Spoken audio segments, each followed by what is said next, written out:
The winner takes Who all. takes all? It's the thrill of one more kill. The last one to fall. We'll never sacrifice their will. Dun, dun, dun, dun. Call to the bullpen. Come on, you gotta come in for that part. He doesn't know it. Austin, wake up! This is the perfect entrance for a crappy Super Bowl. Let's run with it. Just run with it. Oh, I haven't stopped recording. Good. Ladies and gentlemen, boys and girls, children of all ages. Call to the Bullpen proudly presents its 3-time podcast champions of the world. Champions of what? I don't know. Your mother. Well, as you know, Call to the Bullpen was recently voted the #1 podcast on Mars. And I guess Mars is Uranus. Is Mars a world or is it a planet? It's a planet. Or is it both? It's a world. What is a world? I think it's a planet. Can you define a world for me? I can define the world as a globe, and you know why? Because it's not flat. So you're telling me a world is simply a circle. You're a circle. All right, so a world is a vampire. Yes. Yes. Anyways, we are going to talk about the Super Bowl happened. Did it though? Not my Super Bowl. Hashtag not my Super Bowl. So there's an argument going on whether the Super Bowl was boring. There's an argument that it wasn't boring?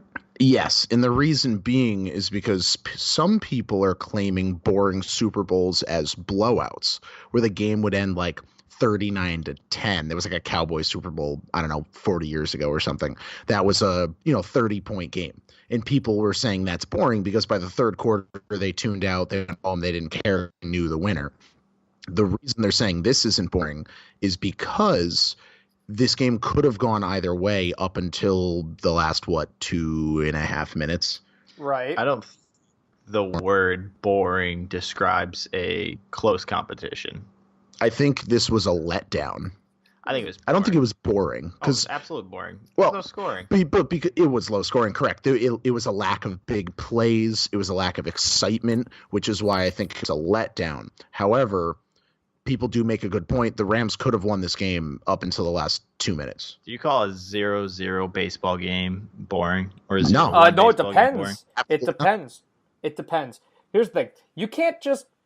There's different types of defensive football. There are low-scoring football games that are phenomenal to watch because the shutdown defensive performance is very exhilarating. It's very physical. It's very punishing. You see, great sacks, really, really skillful turnovers and stuff like that. Like, just defensive plays that make you jump out of your chair and go, wow, in the same way an offensive play would. And then you have defensive struggles like this game where I can't say that there was a lot of excitement to the strong defensive play from both teams. Yes, there were some nice stops here and there, but overall... Other than the interception to start it for the Rams, which was like, holy crap, they picked Tom Brady in the first drive. Like, that's incredible. And then it just went downhill. It was a letdown. Yeah, so what you saw here was not like a smothering, violent, exciting to watch kind of defensive performance. It was more just limitation up and down, a bunch of bad throws, bad... Right. So I'm going to jump in right there, and I'm going to say it wasn't great defense that we saw. It was bad offense that we saw. Yeah. That's a great way to put it. I think it's fair to just hold... You got to hold Jared Goff and Sean McVay's feet to the fire in this one. Both of them, Jared Goff did not execute, Sean McVay did not adjust, and as a result, you have one of the most embarrassing offensive performances in Super Bowl history, and this is coming from one of the league's best offenses this year. The Rams are going to go down. You're going to see those YouTube rankings of the worst offensive performances in Super Bowl history. The Rams are going to be atop that list, and everybody's going to look back like, oh, how'd they even get there? This was not... But also, not to cut you off, on the side of the defense, in an argument against them and why they were bad. The Patriots called the same 3 plays in a row. The same play 3 times in a row on that last drive. The same play. Gronk on a seam, Edelman over the middle, and they just passed. Gronk got down to the 2, and Sony Michel ran it in. So the Rams literally never adjusted. The Patriots called the same play 3 times in a row to drive down the field and win the Super Bowl. How do you not adjust? The mad genius of coaching couldn't pick up the same play 3 times in a row to lose the Super Bowl. It was a bad look. But Chase, go ahead. Sean McVay had a horrible game. Straight up. Sean McVay had a horrible game. Wade Phillips had a great defensive plan. Anybody that holds the Patriots to 13 points had a great defensive plan. Sean McVay and the offense, I know you're trying to focus on the defense right now, but the offense putting up 3 points is why this team lost.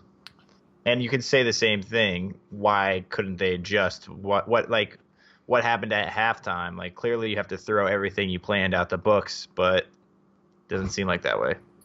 I mean, if you would have told me the Patriots would have 3 points at halftime, they would have 13 total. Tom Brady's first pass was going to be an interception. Tom Brady wouldn't throw for a touchdown in this game. All of those intangibles combined, I would have said, oh, the Rams must have blown them out. What was the score? Like 34-13? 3-13. 3-13. Exactly. Yeah. Oh God! Another Patriots win. Another year. I believe it's gonna come out. Go ahead. It's gonna come out.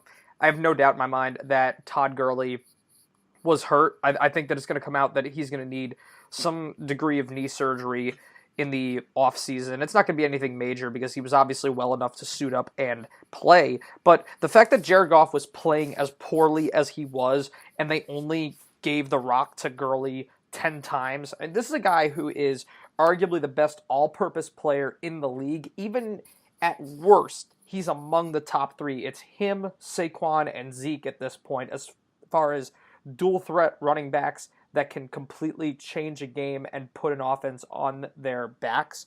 So the fact that Goff was having... Kareem Hunt's not in that list? Well, he was on the list.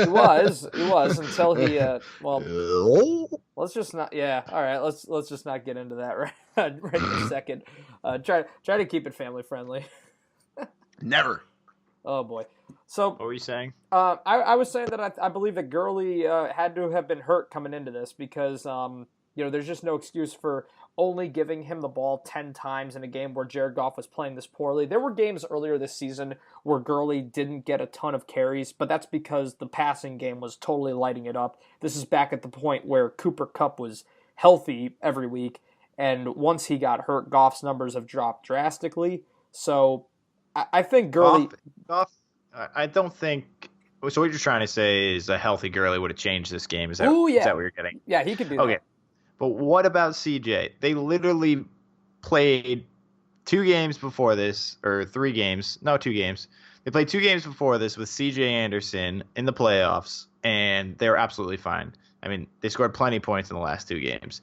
So what is the difference? Why did we only hand the ball to CJ Anderson 7 times? Why are we running the same dive and the same power play to the right every time? Why are we running the same bullshit run plays against an 8-man front? It makes no sense. That's play calling right there. I might have missed it, but I didn't see any reverses. I didn't see any bubble screens really. I didn't see anything like that. I didn't see any wide receiver screens or anything. I mean, the offensive line literally just looked beat up the entire time, which is not the case because this offensive line is pretty good. But for some reason, the big bad Patriots Trey Flowers and Dante Hightower. Yeah, sure, they're fine. They're good players, but it's not like it's Aaron Donald and Ndamukong Suh. No. You're practicing against the best front 4 in the league every week, and yet you get fucking swallowed by the Patriots. It makes no sense. It's got to be the coaching. Well, I do think the Patriots, although they lack the standout players, there's no individual on that defense that jumps out. their preparation in the postseason this year was outstanding. I mean, they held all three opponents to a combined 7 points in the first half. In all three games, they shut out the Chiefs, they shut out the Rams. So C.J. Anderson, look, he's had the hot hand lately, yes, or the hot feet. I don't know what you want to call it. But at the end of the day, we all know that he is not he's not an elite level running back. Yes, he can catch fire sometimes, but at full strength, you cannot compare him to Todd Gurley or Saquon or Zeke, because that's the class. No. Yeah. But they should have run the ball 30 fucking times this game, not 17 or 18 with Robert Woods. Ran one, yeah, stupid. They should have run it 30 times, and they could have, because it was a 3-3 game for practically the whole up until the fourth quarter. Yeah. So it was 3-3. So there's absolutely no reason why Jared Goff has to throw the ball. What is that? 38 times. 38 times. Are you stupid? It makes no sense. He's only meant to throw the ball that much if it's really like working. If it's not working, then he shouldn't be throwing the ball more than like 25-ish. So, and plus the Rams, they've always been like a screen-oriented offense this year. They've run so many successful ones, and we didn't see one the entire game. It's exactly, that's what I said before about the screens. Right. It makes no I was sense to reiterating me. that. It makes no sense to me to throw the ball 38 times in a 13-3 game. You throw the ball 38 times in a 40-35 game, or when you're down big and you got to come back. It's 3-3 for the entire first three quarters, and you're throwing it 38 times. It's stupid. You're I don't know what you're trying to prove. It literally reminds me of Pete Carroll trying to give Russell Wilson the last touchdown against the Patriots. It's like, oh, we want to give Russell Wilson the glory. Like, no, your best player at that time was Marshawn Lynch. And this time it's Todd Gurley for Sean McVay and C.J. Anderson. That's what brought you here. And just to put it on a young quarterback's shoulders is a huge mistake. I'm with you. I definitely agree with that. The Rams passing game was just not functioning well here. I mean, there were some connections to Cooks and Woods. Woods actually had that one incredible catch on the sideline with a toe drag. That was pretty awesome. But wasn't a catch. They just got the snap off in time that they couldn't challenge. It appeared that he had the back catch in any way, shape, or form. He had the back toe, the toe on the back foot was actually down when he first catches the ball, and then he drags the second toe. So it was about as close as you could get, but I mean, I could see the ruling. On top of that, though, I mean, apart from that, Goff just looked like the stage was a little too big for him. Honestly, he was so late throwing the ball to Cooks when he was running wide open, and he would have walked into the end zone. And then they got the touchdown broken up there. And it seemed that whenever he completed passes even, there was no sharpness. There was no efficiency to them. The receivers seemed to be out of place even, stumbling after they would catch the ball and not get any yards after the catch. The Rams offense just didn't look like it was operating with confidence and swagger. Well, how about the reads, man? Well, I'll talk about two huge misses he made, okay? So the first one, the one where Brandon Cooks dropped because Jason McCourty ran over in the back of the end zone and pushed him out of bounds. Brandon Cooks was naked for 15 yards on that route. Yes. And Jared Goff doesn't see him until he's literally shaking his hands in the back of the end zone waving for the ball.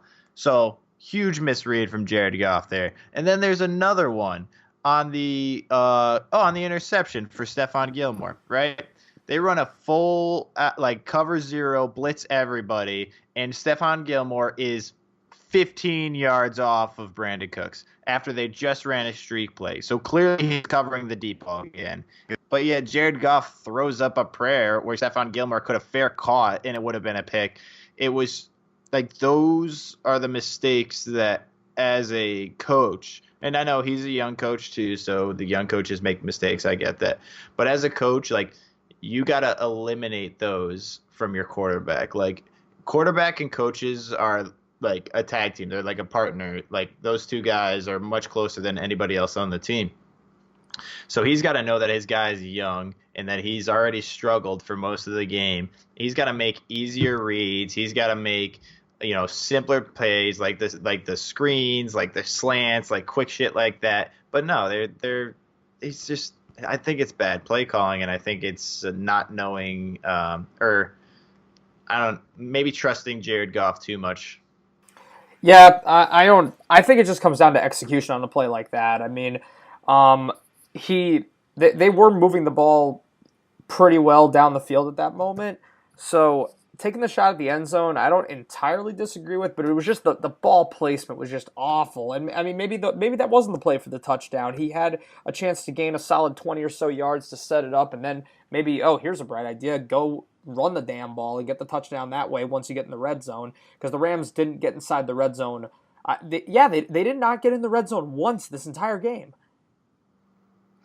There was one play in either team's red zone, and that was a Sony Michel rushing touchdown. That was it. Wow. That was the only snap in either 20-yard area of the end zone.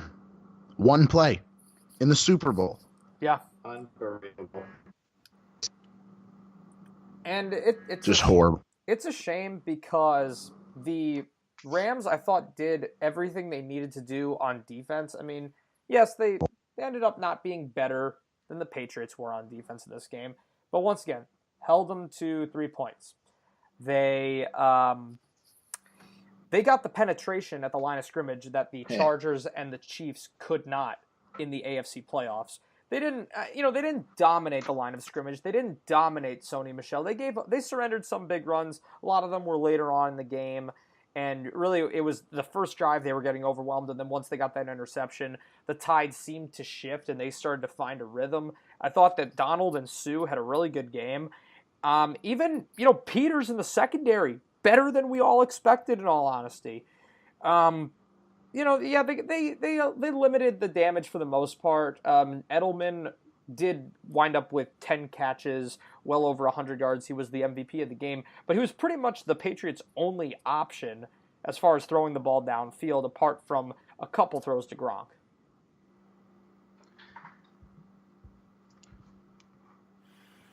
I'll be honest, I have nothing to say on this.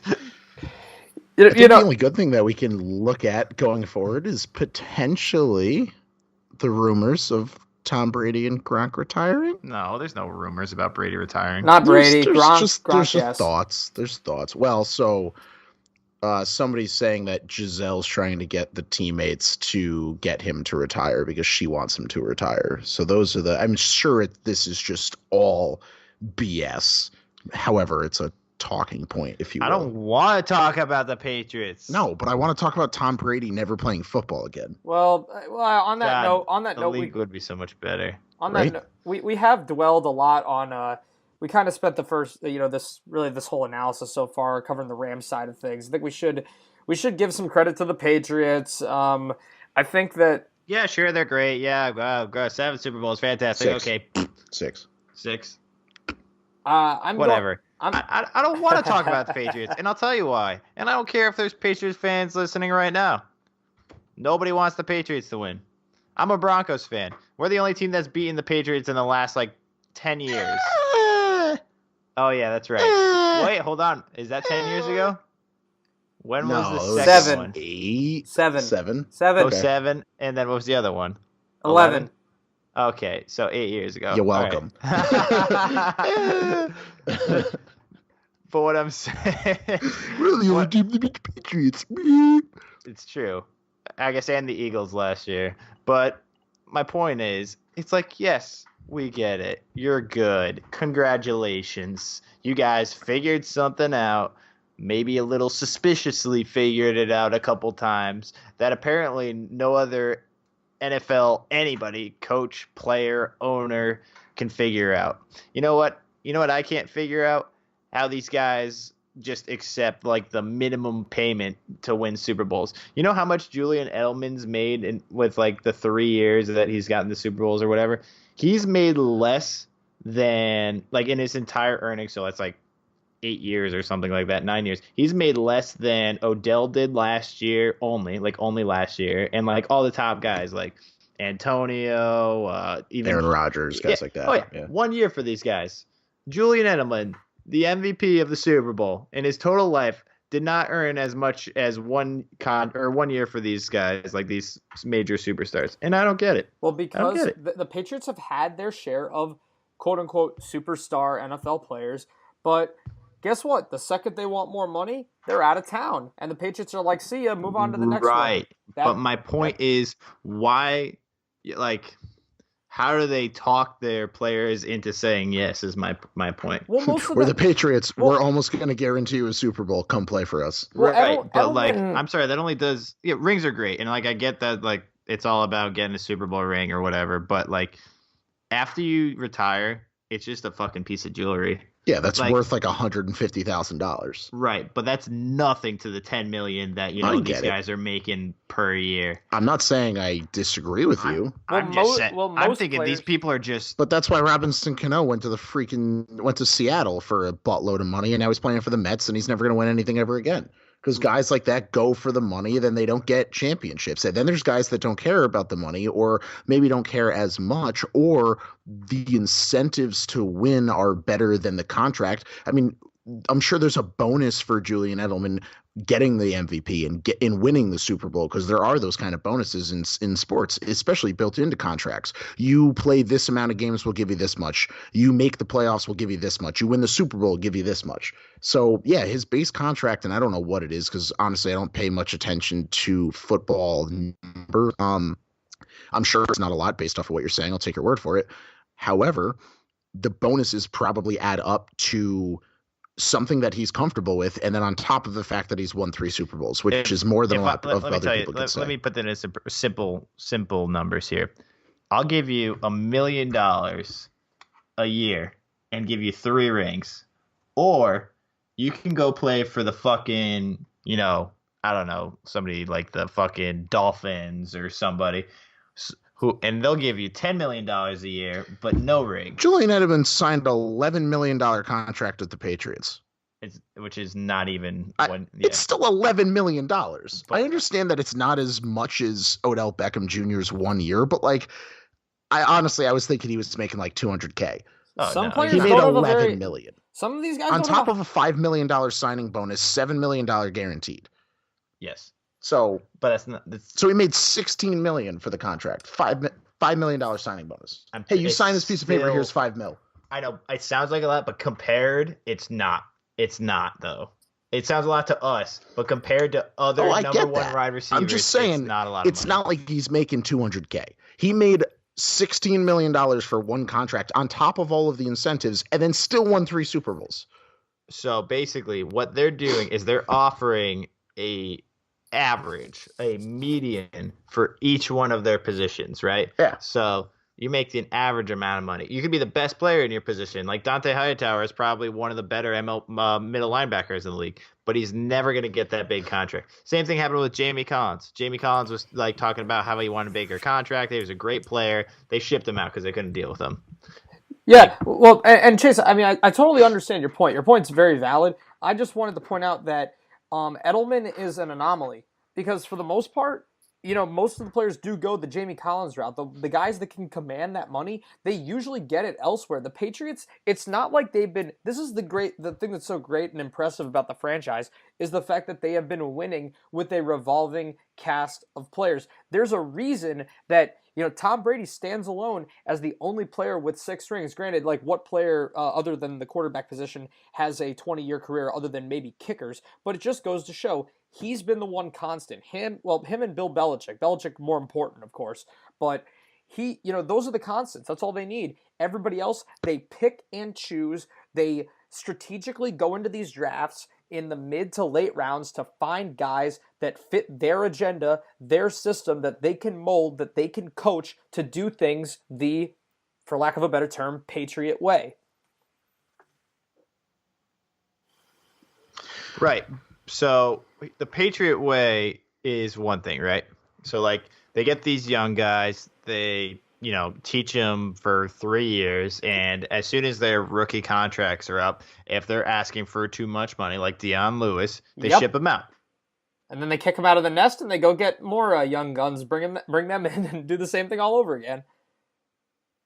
It's So my point is, these veteran guys, how like Julian Edelman, right? We were talking about that because he's been in the league for a long time. Is it worth it? Is it worth it to not get the payday that you can simply for another ring? I don't know. I'm never going to be in that position, but it's an interesting thinking point. How much is a second, a third Super Bowl ring worth to you? Is it worth $10 million? Because that's what you're sacrificing. You're sacrificing $10 million for another ring. If that's worth it to you, then that's your choice. But to me, a lot of the time, I think that these guys are just being a little ridiculous. Well, I mean, look at some players, and I can't name people off the top of my head, but there have been players in almost every sport that have taken pay cuts to stay on teams because they know that the team is better than if they were to take the same amount of money or more money and go somewhere else. And I relate a lot of stuff back to baseball just because I have a little bit more baseball expertise than I do football. But again, a guy like Robinson Cano, it's one of the biggest contracts in the recent history of guys that left a team like the New York Yankees. New York Yankees are always in contention. They were in contention the last couple of years. He probably would have been on the team and in contention again and potentially in another World Series, but he took a massive contract that the Yankees weren't willing to give him to go to Seattle. And now he's a bum and he's a no-name and he's with the Mets and he's probably not going to win anything ever again, like I said. And that's just one instance of multiple people who have gone to the team that doesn't necessarily matter and isn't a contender just for more money. But then there's the guys that have taken pay cuts to stay on a better team because they know that there's a better chance. How much money are you willing to lose for another championship? I played baseball for free for 20 years. All right. Percentage. So take your percentage, whatever you're making now. What if I said I could triple it? Or you could keep doing your thing and play for the Yankees or the Patriots or the Red Sox. I think it would depend on what I was making at the time. If I'm making $5 million a year and you're going to say I'm going to go to a team and make $15 million a year, but I'm never going to have a chance to play in the playoffs again, I'll probably take the $5 million. Well, you don't know that. Because I don't make anywhere close to $5 million a year. So right now in my own mindset, I'm going to take less money and still play in a championship. Right. But you don't know. You just there's a more percent. It's very hard to relate. Hold on. So right now, if the Giants said Odell, or I'm sorry, let's say this. Let's say I don't even want to say the Bills. Whoever is completely relevant, the Cardinals. The Cardinals say Odell Beckham, we're going to give you $300 million, and you're making $100 million now, whatever the hell he's making. I'm just throwing a number out there. We're going to give you $300 million. Come play for us for 10 years. Yeah. You're going to go to the worst team in football. Think of the Cardinals, think of the Dolphins, think of teams that we almost know, or the Jaguars this year, almost a guarantee to lose every game. Every game.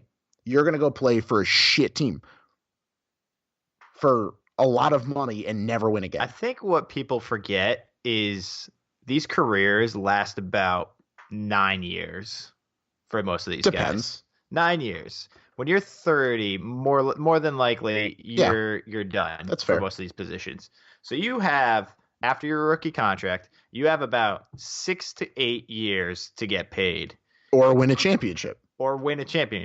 So you could either get paid $10 million for 6 years, or what did Edelman make? Edelman got 11 for 2. So he gets paid $5 million a year. So you could either get $30 million for 6 years, or you could get $100 million for 6 years, but no rings. I mean, to me, I'm a competitive person, but that's just a fucking no-brainer. But you have to remember, you've played football your entire life for that moment, to play in the Super Bowl. Yeah. So if somebody's going to walk up to you and say, here's 3 times the money, but you're never going to play in a playoff game, what are you playing for?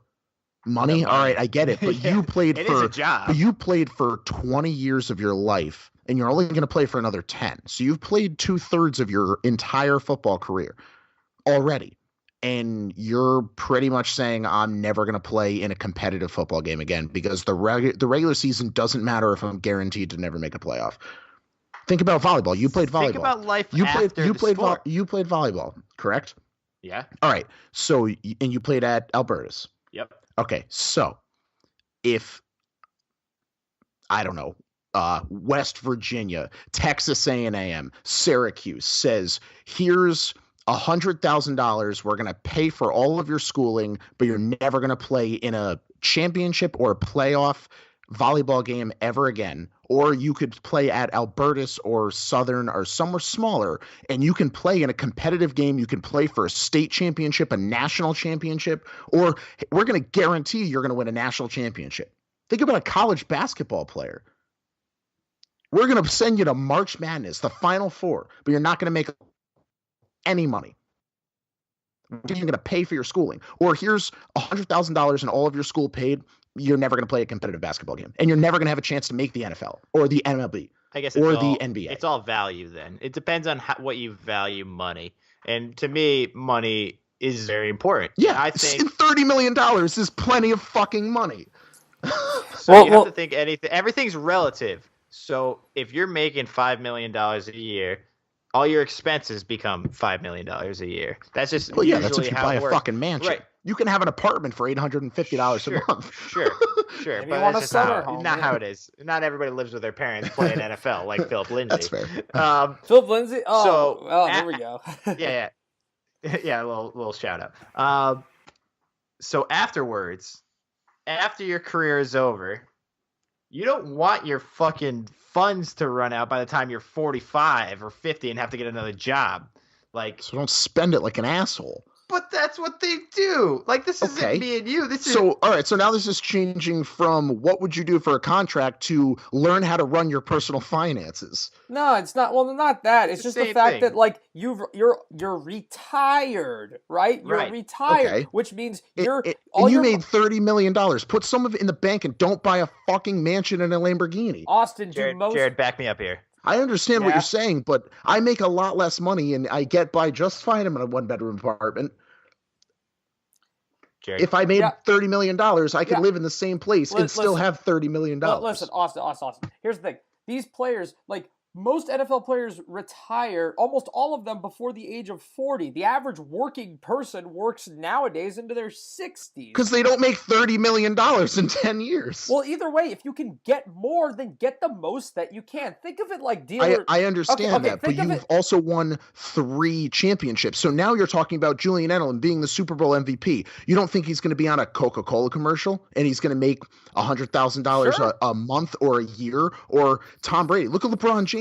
LeBron James, I can almost guarantee you, has made more money on endorsements than he has playing for the Cavaliers. These are all valid. Or Miami. So you're talking Julian Edelman. He's going to be the face of everything in Boston for years to come because he's a Super Bowl MVP. So now he's going to make money on endorsements, and there's your retirement. So his 11 mil is irrelevant because he's making 100. Yeah, but if he can get more relative to what he could have made, though. I understand that's the point. There goes your retirement argument because you're making income based off of your endorsements for winning 3 championships instead of 0. You're thinking of it too realistically. Yeah. I need you to think of it unrealistically because that's the type of money. Yeah, you got to think about the reality that the NFL $30 million is still unrealistic, and so is 100. But if you can get more, then why not get more? Here's the thing: these NFL players, they're going to have their goals. What are your goals? Your goals are to win championships and make money. You don't necessarily. So take both. Well, not just take the money, but never a championship. Well, Edelman has had the championships now. Now he's had 3. You don't think that you don't think that at some point the light bulb, when he sees all these other players getting paid, that now he might think, I've had my fill of champions. Now, sure. I'm great. This is a different argument now, though, because we're saying before you're at the beginning of your career, you have no championships and no money. Which one are you going to choose? Edelman has the championship. So now if somebody walks up to him and says, here's $200 million, he's fucking golden. He's already won the championships and now he's making the money. I'm totally fine with that. But I'm talking having 0 championships and having 0 money. And somebody walks up and says, here's 3 championships or here's 3 times what you're going to make at your other team. Well, you're also saying that, like, all right, now that he's had 3 championships at the time. That's what you said. For most, well, yeah, but what I'm saying is for most of these players, just getting that 1 championship within their first few years with the Patriots, it's like, all right, I've had that Super Bowl experience. Now I'm ready to get paid. Okay, so now I'm ready for I am agreeing with you. Yeah.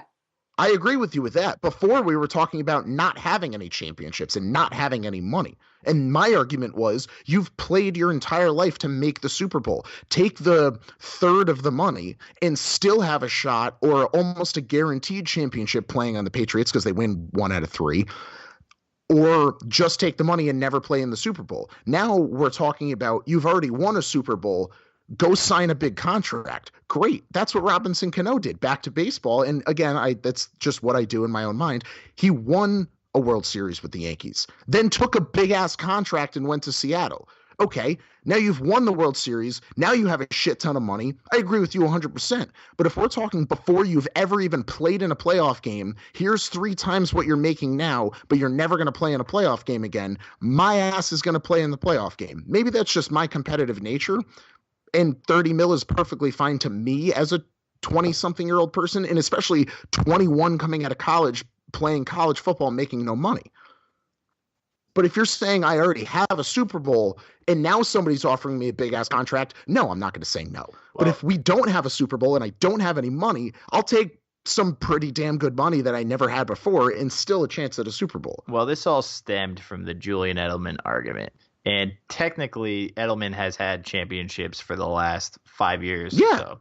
So he's decided to stay with the Patriots and get more instead of getting paid. So you'd think that this would wrong? I would, at that point, personally, no, I would take a big contract if somebody offered it to me. But has anybody offered Julian Edelman $100 million to play for them? I'm sure he could have. Well, Wes Welker did it. Wes Welker went to the Broncos for big money after he got a Super Bowl with the Patriots. Great. And he's the same exact type of player. Great. And so he's got a buttload of money and a Super Bowl ring. Fantastic. I have zero argument with that. So your only thing is I need at least one ring. I would like one. If I've played my entire life for something, think about you as a golf pro. If somebody says, here's, let's just say $100,000 a year, $200,000 a year, $500,000 a year. You're asking the wrong person because I'm going to take the money. Okay, hold on. But if somebody says, here's $500,000 a year to go work at a 9-hole, shithole, random golf course that nobody ever golfs at and be bored out of your mind the rest of your life, but you have to stay there the rest of your life. Or here's a guaranteed ticket to play at the Masters and be one of the top 3 players. Do I get paid from that? No. Is $500K even that much money for a pro athlete? No, I'm talking about a golf pro. Yeah. A golf pro means like you're instructing. Okay. Running a golf. All right, Chase, is that a lot? $500,000 is a lot of money to do that. That's high end. Okay. I've worked at a golf course with Chase. I understand the concept behind doing those things. Okay. But that's my argument. Okay. That's my argument right there. But if somebody says you've won the Masters, now come and work for $10 million a year at this shithole golf course, you're going to say, of course, I've already won the Masters. I'm going to take a buttload of money and sit down and do nothing the rest of my life but play golf. I think you've taken this a little in a different direction. Yeah. I'm using different examples. This is manifested. Kind of argument, though. Well, the whole argument was how much money is a Super Bowl ring worth to these players? And it's not a guarantee with the Patriots. It has been recently, but these guys 30% chance is pretty good. Yeah. It will end eventually. One hopefully. Hopes. We can only hope.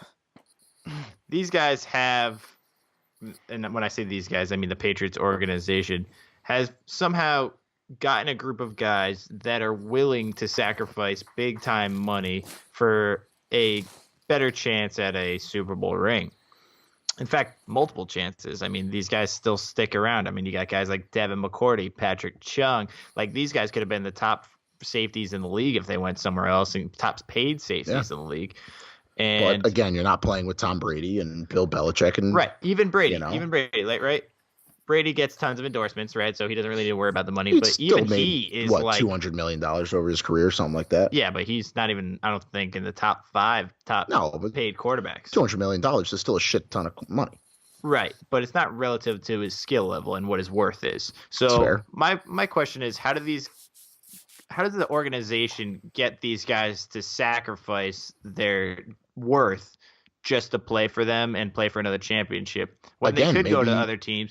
And if they are such great players, like I think some of them are, wouldn't they up the value of these other teams and give them a chance for a Super Bowl ring? It's interesting. I don't really know what goes on behind the scenes. Yeah. But again, maybe some kind of incentive. You play on this team and you make the playoffs, and here's another $5 million. You win the Super Bowl, here's another 20. So now their, $11 million contract went to 30 for that one Super Bowl win. Yeah. Yeah, and I don't know. But look at Bountygate, the whole fucking, what was that, the Saints thing down there? Saints. Here's a bunch of money, go hurt some people. Okay, now the guy making $500,000 a year makes another $2 million just to tackle somebody and take their head off. I'm sure there's a lot of that going on. I guess my last point is I think, and I know it's going to be like hard to see right away, but I think that the Patriot way is coming to an end. I think that what they've done for so long can't sustain any longer just because they're losing key pieces and they're not going to get guys who just sacrifice their core value just to try to win a Super Bowl because they're going to lose Tom Brady eventually. Yeah, and once absolutely. you lose Tom Brady, you're going to lose the guy willing to take a pay cut. So I think that as soon as you start to see guys like Gronkowski is going to leave, Edelman's probably going to be out the door the next couple of years, and obviously Brady's going to be out the door in the next couple of years, I really think that the Patriots are going to go on a serious decline. And Belichick's been coaching in this league for decades, man. Decades. He was a defensive coordinator when the Giants won the Super Bowl before any of us were alive. And he's been head coach of the Patriots for about 20 years now. He is in his upper 60s. I believe he's 66 at this point. Is that correct? I think something like that, yeah. Yeah. So, I mean, maybe he'll go for a few more years, but do you really think he needs to be doing this when he's 75? I don't think so. Yeah, and Josh McDaniels, his predecessor... He's 66, for the record, sorry. His predecessor, Josh McDaniels, is nothing equivalent to Belichick. I saw him as a Broncos coach. Yeah, we saw him. It's not the same. We saw when he they kicked him. He decided to leave the nest and spread his wings as a head coach, and then he just came crawling back. So I don't know about next year. I think that they'll probably be in the same position. Correct me if I'm wrong. Didn't their other assistant just leave to go somewhere? Yeah, Brian Flores left. Thank you. Yes. Yes. I don't know about next year. I think they'll probably still be in the playoffs and still probably be in the hunt. It'll be the same thing for them next year because guess what? The Bills and the Jets have a long way to go, and the Dolphins have maybe an even longer way to go than the other two because they're taking steps backwards to tank and rebuild. So guess what? That means once again, man, like listen, I don't want to say the Patriots aren't good because they are really good. They're probably the best prepared and coached team in football, and it's been that way for a long time. But you can't deny the fact that they play in a gimme division. None of these three teams are well run. None of them have nearly enough talent. None of them have nearly good enough coaching. None of them have nearly a good enough front office to even remotely threaten the Patriots for the division. There is a reason. There's a reason that they literally win the division every single year. The only year that they didn't win it was when Tom Brady missed the entire season. Could you imagine if they were in the AFC North or the AFC West or even the AFC South? Just anybody. Any other AFC division with all the talent that's there. I mean, what talent do you have in the AFC East? You got nothing. I can't even think of a superstar in the AFC East right now. It's a lack of talent, and it's just a lack of leadership. It's a lack of a winning culture. These are three teams they've had poor leadership for as long as we can remember. They don't have any toughness to them. They don't have any tenacity. They just don't know what it takes to win meaningful football games. The Jets kind of had a very brief stretch when they had a nasty defense with Rex Ryan for 2 years, but that's literally been it in the entire Brady era because the Dolphins just had a couple fluky years when they had really easy schedules, but other than that, they've never had competition. Yeah. So getting back to my point, not next year, maybe not even the year after that, but give it 2021, 2022. The Patriots are going to be at the bottom of the barrel, and I think the team to take the AFC East is going to be the Jets. I think the Bills have a shot. We'll see what Josh Allen does. I think with Josh Allen and LaShawn McCoy is probably not going to be around for super long. I mean, how old is he now? He's got to be 30, I think. something, 30, 31 maybe. Yeah. But I mean, even on defense, they got, Jordan Poyer, Micah Hyde. They got guys in that secondary that I think if they add a couple things or two and tweak some shit, I'm not saying next year and even 2 or 3 years, but you're right, 2022, 2023, 3 or 4 years, I think the Bills can be legitimate. They got a lot of young guys. The Jets other than LaShawn McCoy. The Jets have a long way to go. Ahead. Sorry, I was going to say Jets have a long way to go as far as adding the personnel to become a contender. Probably several more years away. But we saw with Indianapolis this year, just when you have a franchise quarterback, it makes you some degree of a threat. So if Darnold continues his development, I think he's got still probably the most upside of any quarterback coming out of that draft, except for it looks like Baker Mayfield has arrived a little sooner than him. But Darnold, long-term, at least in the AFC East, could be the quarterback of the future. Was this the last championship we'll see in New England in the next 10 years? Yes. I'm going to say yes. I think it's fair to assume that. But I think a lot of people also put the Patriots out of the question at the beginning of the season. I personally think this was the worst team to win the Super Bowl in the last 5 years. Absolutely. Not the worst Patriot. Well, actually, it is the worst Patriot team, but just the worst team to win a Super Bowl in the last 5 years. I think this was it. I agree. Absolutely. But also on your point of you think this was the worst Patriots team to win it, like skill-wise and roster-wise, that's my point. A lot of people put them out of contention at the beginning of the year and didn't even talk about the Patriots having a chance to win anything.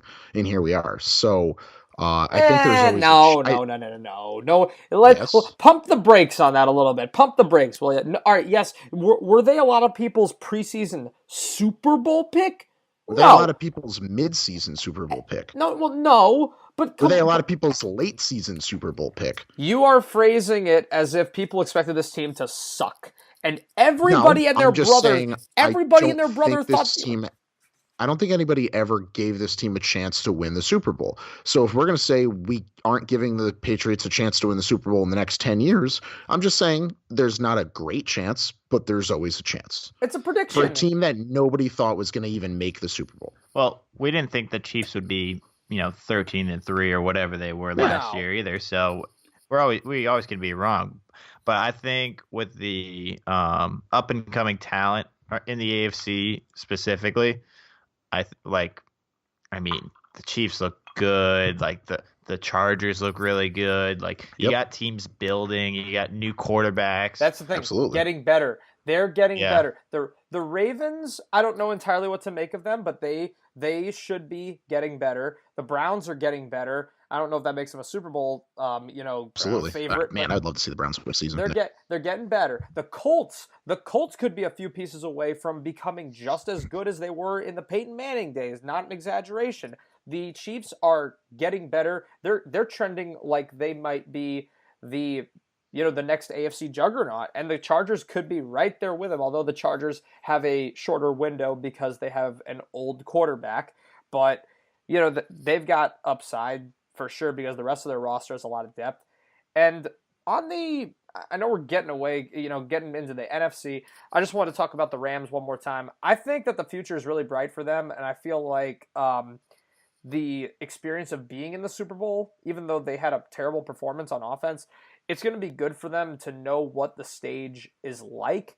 And I think that they've got a lot of youth and optimism for the future on their side because all their skill players are basically hovering around 25, and they only stand to get better. When you have a fully healthy Todd Gurley and a fully healthy Cooper Kupp, this offense was actually pretty unstoppable this season.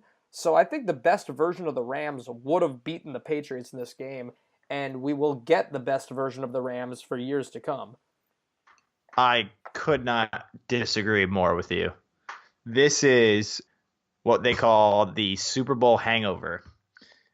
And the Rams are going to be just as bad as the Falcons are right now.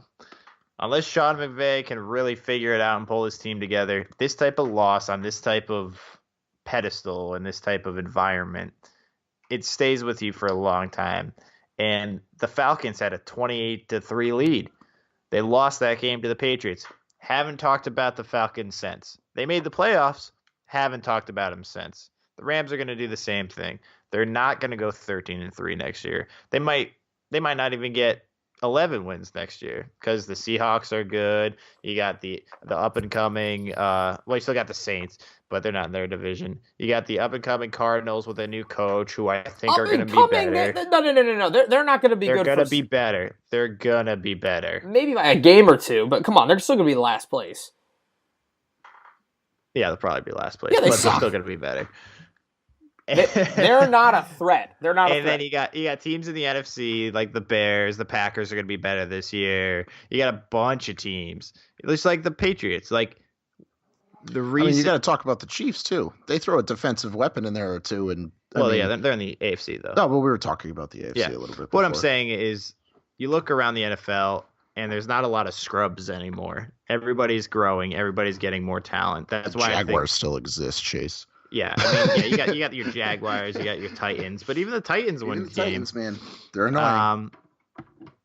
But what I'm saying is, it's really hard to get back to this place, and unless you're the Patriots, and unless you've got a game plan or a strategy to get back here every other year, it just doesn't happen. And the Rams, they might have blown their big chance. I don't really see them getting back to this spot for over a few years. I disagree. I think that I see a lot of similarities between the Rams and the Saints back in like 2006-ish, basically the first year that they were good with Drew Brees.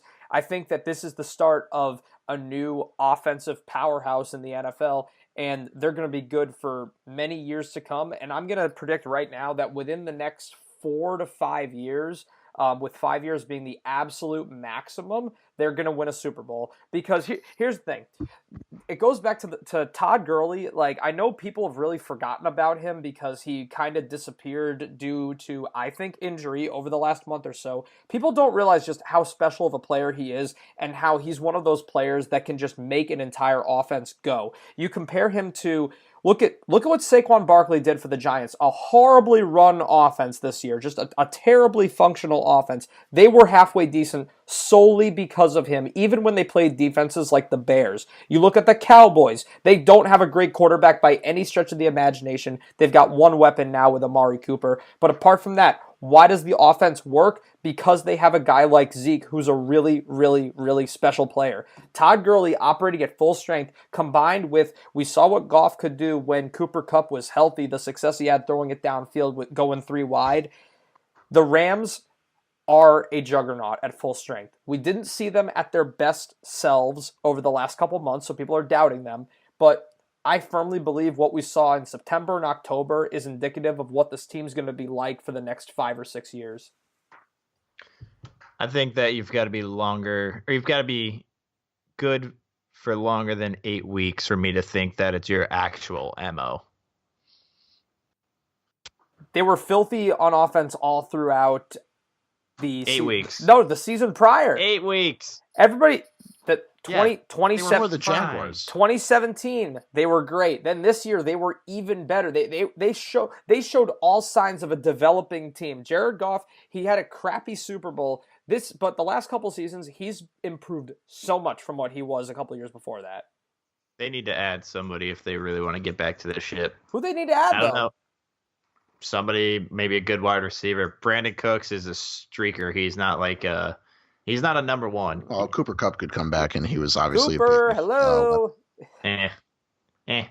He made a difference. He's fine. You say, he's not a superstar. It's about chemistry. It's all about chemistry. Look, I hate to bring up the Giants, but it's what I know. Throughout the years, who'd they win with? Receivers like Hakeem Nicks and Victor Cruz. Plaxico Burress. Well, Plaxico Burress was like probably the one guy who was a stud before, and established himself elsewhere before coming to the team. But everybody else was developed within the system and developed. Victor Cruz was a 1,000-yard receiver when you had him. So yeah, it developed because of the chemistry with Eli Manning. Eli hit him up during the offseason, and they went to a dog park to throw the ball around, and then they carried it over into preseason, and then he got the opportunities, You also won those games with defense, so I don't even know why we're talking about this. because the Rams clearly can't win with defense. They need an offense. What do you mean? They played great on defense in the Super Bowl. Yeah, didn't do shit, did it? Because they can't fucking play offense because their offense isn't good enough. And I know what you're going to say, Gurley. It's all Gurley's fault. No, it's not. It's not Gurley's fault. And he's going to be healthy, and he's going to face a team like the Patriots or somebody else who can contain him, and then it's going to fall on Jared Goff's shoulders, and he's going to crumble again. No. Yep. You get when you got a guy like Todd, you give him the ball enough, he's not going to destroy every team, but he's going to make something happen. And all the Rams needed was something. They were one touchdown drive away from getting back into this game and not having Gurley at 100. I think that's the reason they didn't get it.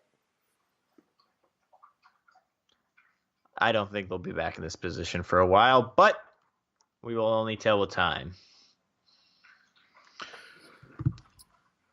They're the Patriots. There's still a chance. I'm I talking hope about not. the Rams. I'm talking about Patriots. I thought we were talking about the Patriots. There's a chance for the Patriots. I think we're just predicting that they won't get there, but by no stretch are we saying... Of course there's a chance. There's always a chance. The only way that the Patriots lose is if they play a good defense. If you play a good offense, they win. Agreed. That's like the problem. That's it. I'm done. Done with the fucking football this year. We are done with football. Pitchers and catchers report in just over a week. Is that right, Austin? That is correct. 8 days. I think it was 9 yesterday. So we're going to go with 8, something along those lines. Just heads up to everybody. We're going to take probably about maybe 2 to 3 weeks off. We're going to come back with season 2. Going to have a full baseball preview and breakdown of the postseason because hopefully at some point in those 2 to 3 weeks, Manny Machado and no, but I meant preview of the preseason is what I said. Preview of the preseason. Yeah. Okay, fair enough. Correct. What was I saying? Hopefully Machado and Bryce Harper have jobs by then because we're a week out from pitchers and catchers and about a month out from the season or from the spring training. That's the word I'm looking for. I keep saying preseason because we're talking about football. Spring training. And if they don't have jobs by then, screw you. Sign a goddamn contract and stop being a greedy son of a bitch because no one's going to pay you $400 million, clearly. It goes back to our conversation before. Let's go back. I'm just saying. I just want to tell everybody this about the dollar bills. Fuck the rings. And right there is the proof because nobody has signed 2 of the best players in baseball because they're asking for too much fucking money. Too much. The market's not there. Mike Trout is going to make that money. You know why? Because he's better than the both of you. He's better than Machado, and he's better than Harper. He's better than Machado. He's 100%. He's so much better than Bryce Harper. No, it's not even close. Absolutely. Austin, yeah, but he might not be better than Harper in 2 years from now. No, he's Harper. Be better than Harper in 2 years from now. Mike Trout is going to sign the biggest contract in baseball history and play for another 10 years and be a fucking stud. No, he's not. He is not going to, and I'm going to tell you. So here's the thing. Guarantee it. Mike Trout is. You can't disagree with me and disagree with Austin because we're on opposite sides. I think he's disagreeing with my contract. Disagree with I think he's disagreeing with my contract. I disagree with you guys for different reasons. Chase, I disagree with you saying that Harper's going to be better than Mike Trout because guess what?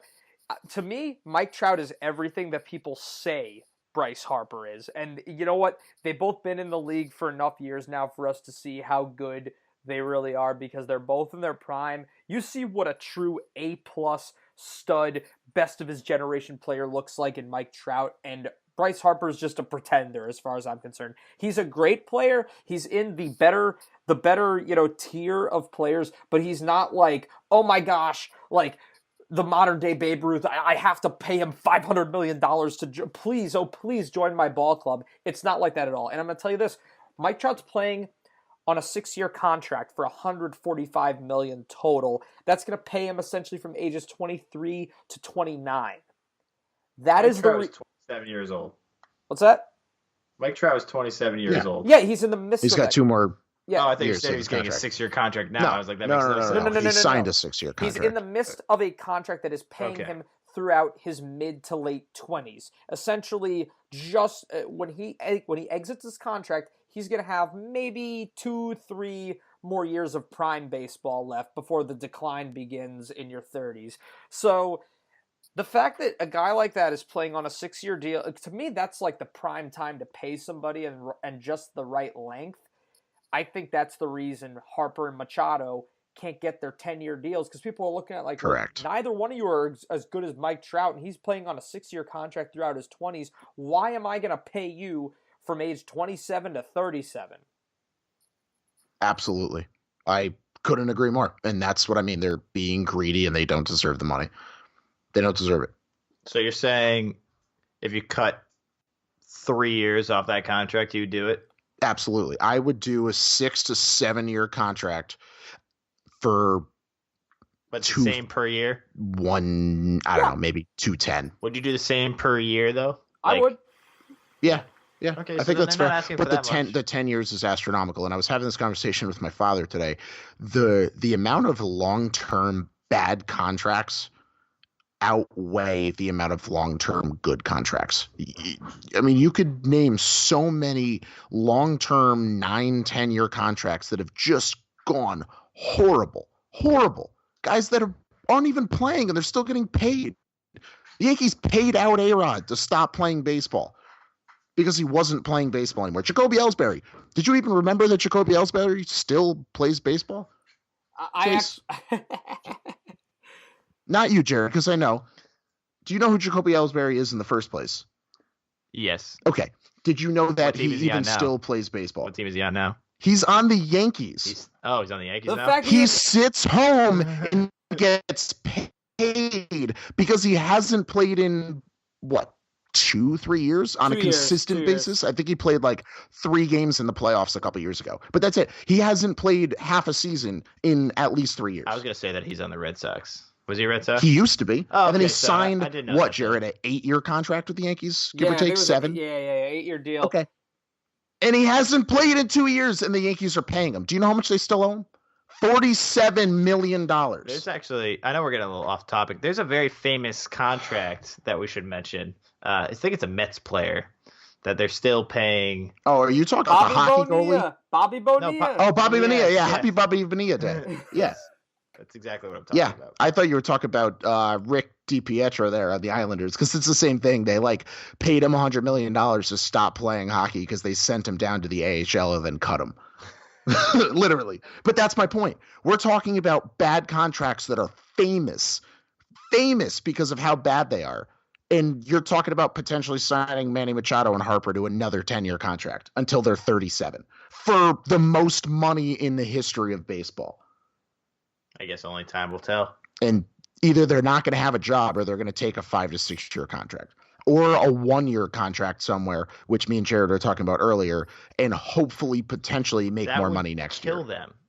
Absolutely. Because the first time you get hurt, you're never going to get that long contract. Signing a 1 year. And there's more. Jared made a good point, and I'm going to steal it. There's more free agents next year, and the free agent market is bigger next year. So then you're competing with a bigger pool of players. Right now, Machado and Harper are the best players in free agency, and they were the best players in free agency with some argument. But they were the top 2 of the top 5 players in free agency. So you're guaranteed that top money this year. Next year, there's a lot of guys that they're going to have to fight with. So then the market's going to go down because there's more players to fight over the same amount of money.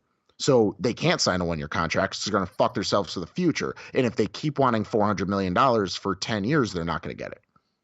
So either they're going to be unemployed and on welfare, which is probably not going to happen, or sign a 5 to 6 year contract, which makes sense, which is what everybody has said should have happened from the beginning.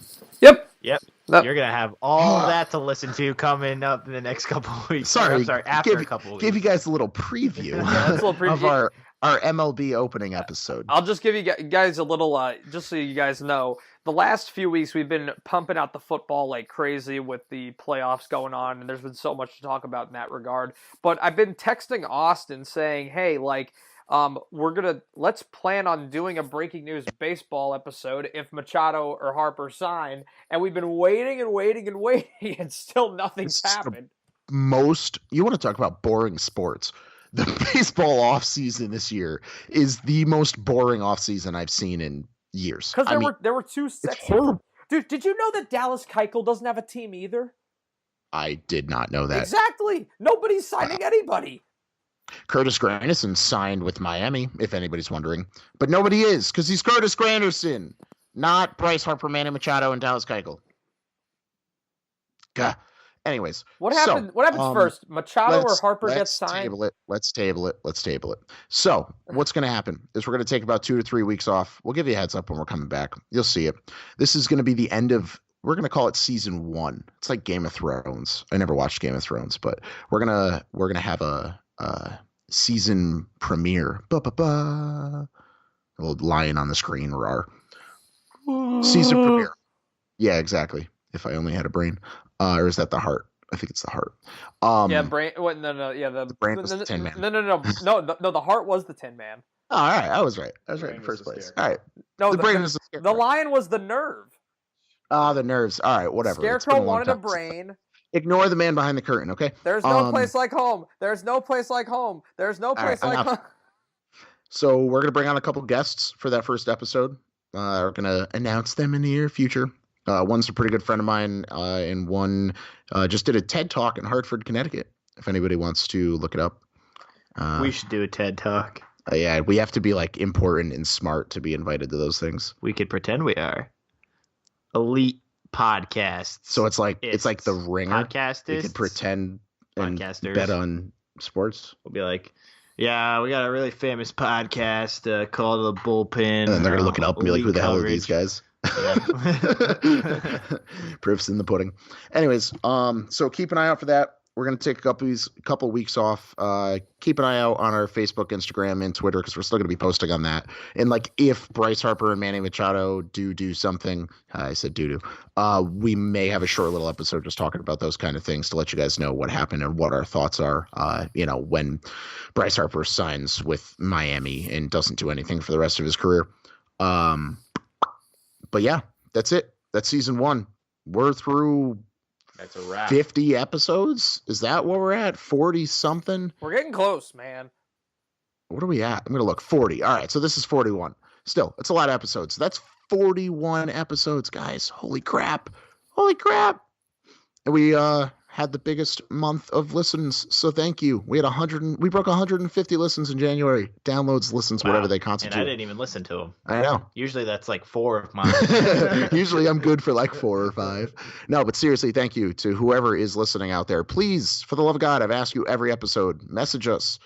Tell us who you are. No, I don't want to hear from you. Don't do it. He doesn't run the Facebook or the Instagram anyways, so you're going to hear from me. I want to hear from you. I want to be friends. I don't have any friends. He's like the creepy old guy. I am. Hey, come over here. You want a popsicle? I got candy in the trunk.